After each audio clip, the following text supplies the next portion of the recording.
Hello, and welcome back to Dave's American Flyer Trains. This video features information, techniques, tips, tools, and materials about the rebuilding of rolling stock. Specifically for the owner, rebuilt were the 630 Reading caboose, available between 1946 and 1952, a Type 6. Now this one belongs to me, but the one I rebuilt for the owner is identical. I've just gone ahead and returned that caboose to the owner, but I just want to let this one stand in so that you'll know what I'm talking about. And you'll actually see the caboose that I rebuilt in a slide presentation that's coming up soon. The 633 Baltimore and Ohio boxcar, it's red, unpainted, in the inventory from 1946 to 1953. This one is a Type 9. And if you go look in Doyle, you'll see, I think this went through 10, possibly 11 variations or types. And according to Doyle, it was the one piece in the American Flyer inventory that had more variations than any other piece. And finally, the 628 Chicago Northwestern Railroad gray die-cast log flat car from 1946 and 1950, a Type 4. The work done on these cars to bring them back to these excellent conditions focused around cleaning, primarily cleaning. Separation, disassembly came first, then the cleaning, and then the reassembly. First, a few things that have worked really well for me, and some things that I've seen on some other videos, and things that have been brought to my attention that I think we need to refocus on just a little bit. One is the work surface. I don't endorse, nor recommend, that you work on these trains on towels or shop rags or anything like that. Those can retain grease and oil and solvents. They may even have solvents on them that remove paint. They harbor lint and dust. And they're non-tacky and non-supportive. Now, what I have on my workbench are two types of material. What you see on the surface of the workbench is a cobalt drawer liner that's not perforated. It's solid.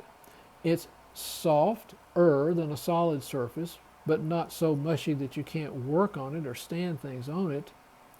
And it's tacky just enough on one side or the other that it will stay adhered to a work surface such as this one. It won't slide. And you can put things on it with confidence that they're not going to move. For example, let's take this boxcar. Once I get it positioned, it's firm, so it's not going to slide around. Very, very good work surface. Now this is a cobalt drawer liner, tool drawer liner. It's available at any of the big box home improvement stores. Now what I also have on the bench is a variation of that. And this one is softer, more pliable, more spongy, but it's also perforated. Now there was a time that I actually had this on my workbench. You can see through it. But the challenge you'll have is that while it provides you with a softer, maybe even a more tacky surface to work on, this perforation is going to collect anything, dirt, dust, anything that falls down in between it, in addition to just tiny pieces, and they're really challenging to find once it gets on this. But I do find some utilization of this for special needs. When I really want to drape it over to something, such as a raised section on the workbench, to work on a train. So it's good to have this at hand, not to mention to line your tool drawers. So just to summarize, I recommend Cobalt Tool Drawer Liner. It's smooth, firm, cleanable, tacky, soft, spongy, all the good stuff. And of course, there's two types, solid and perforated.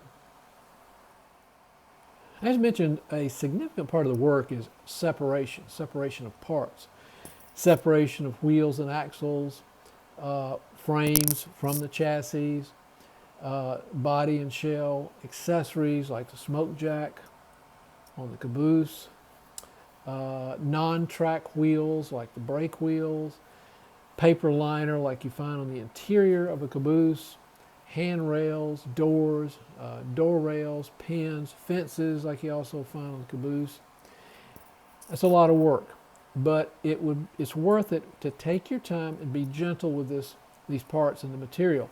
I do want to mention specifically that in the removal pins like these that may have been seated for 50, 60, or 70 years, I do not want to break the plastic shaft that's on the other side of these and risk any damage to the piece around this corner. So, a day before I work on it, I put 1 drop of a penetrating oil on each pin, and of course then I turn the car up on its top and let it sit at least 24 hours. And what that does is it aids the removal of those pins.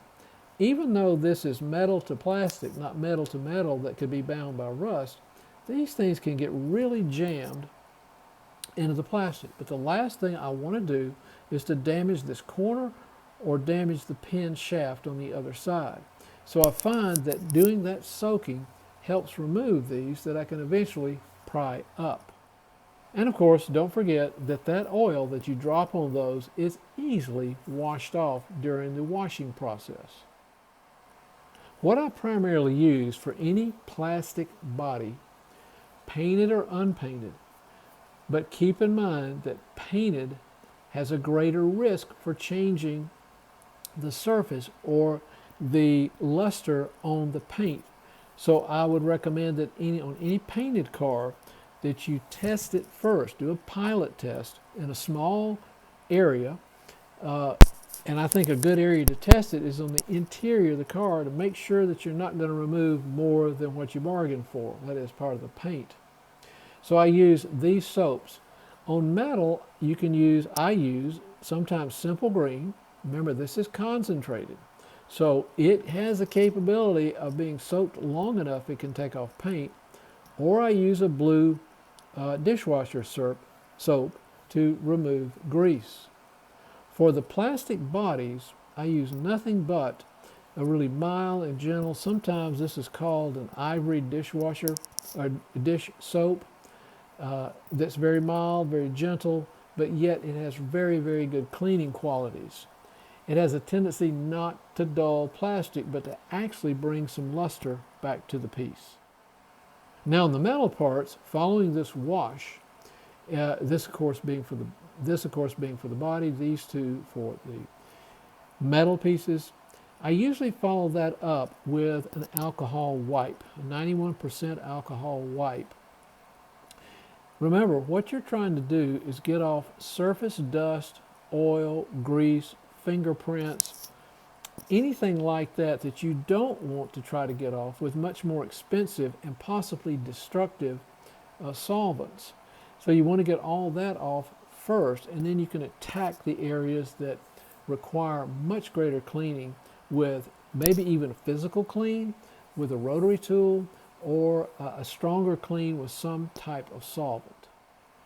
For lubrication, as mentioned, I use a penetrating oil to remove pins, or at least to let them soak to aid in removing them so that it's a non-destructive process for plastic. And that includes things like these door rails. I also soak these door rails overnight, at least 24 hours with 1 drop, because there's been more than one occasion that I have removed these and I have fractured the area that the pin fits into. This car came out perfectly. I had no problem removing this upper or lower door rails. The 3-in-1 oil I use for any metal to metal or plastic to metal, like operating doors. And then I use a higher viscosity gear lube. Either of these is fine. For areas that have high friction or high RPMs and consistent movement, like side linkages and even axle journal box rotation, I use it for. In a recent video, I noticed that the owner had taken, after all the reassembly and cleaning work was done, took a needle applicator and put oil, in this case what appeared to be a lightweight oil, something like a 3-in-1, to lubricate the end of the axle with the journal box or the truck. Not a bad idea. Any friction that you can reduce, even though it's not high RPM. Reducing that friction has an opportunity to contribute to the overall performance of the train so that it doesn't add drag. I recommend using something like, and I prefer using something like this gear lube for that purpose, for this purpose right here. Now the reason I don't endorse doing it after the wheel is put back on is that you run the chance that once you oil this, it's going to get on the outside of the wheel, which can be theoretically slung down to the rail head, the last thing you want.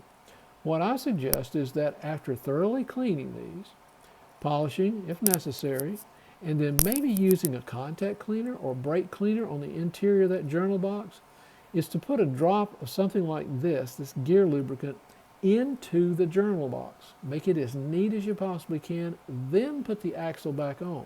That's a lot of work to go to run the risk of getting oil on your rail head.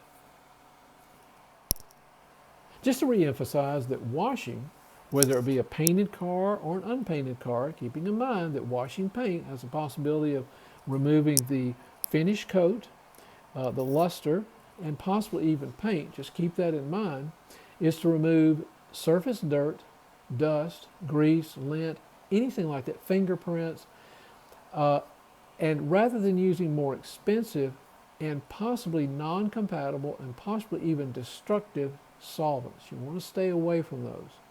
Now the tools I use to do that are these.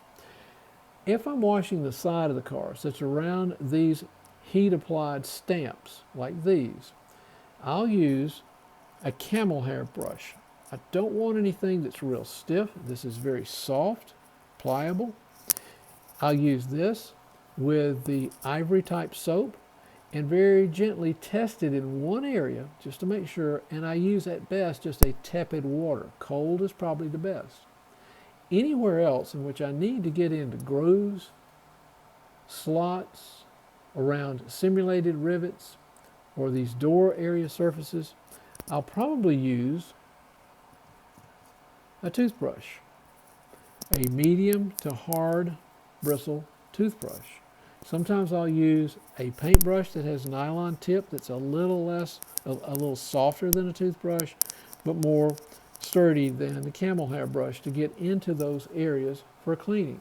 Once there, you want to get it done, and then I also use it for plastic wheels like brake wheels. You want to get it done and back out. Tepid water to cold is best. What I do not endorse are solvents that are medium to high in leaving residue. And you can check any solvent online to see what its residue rating is. Now some of those that leave residue include Goo Gone.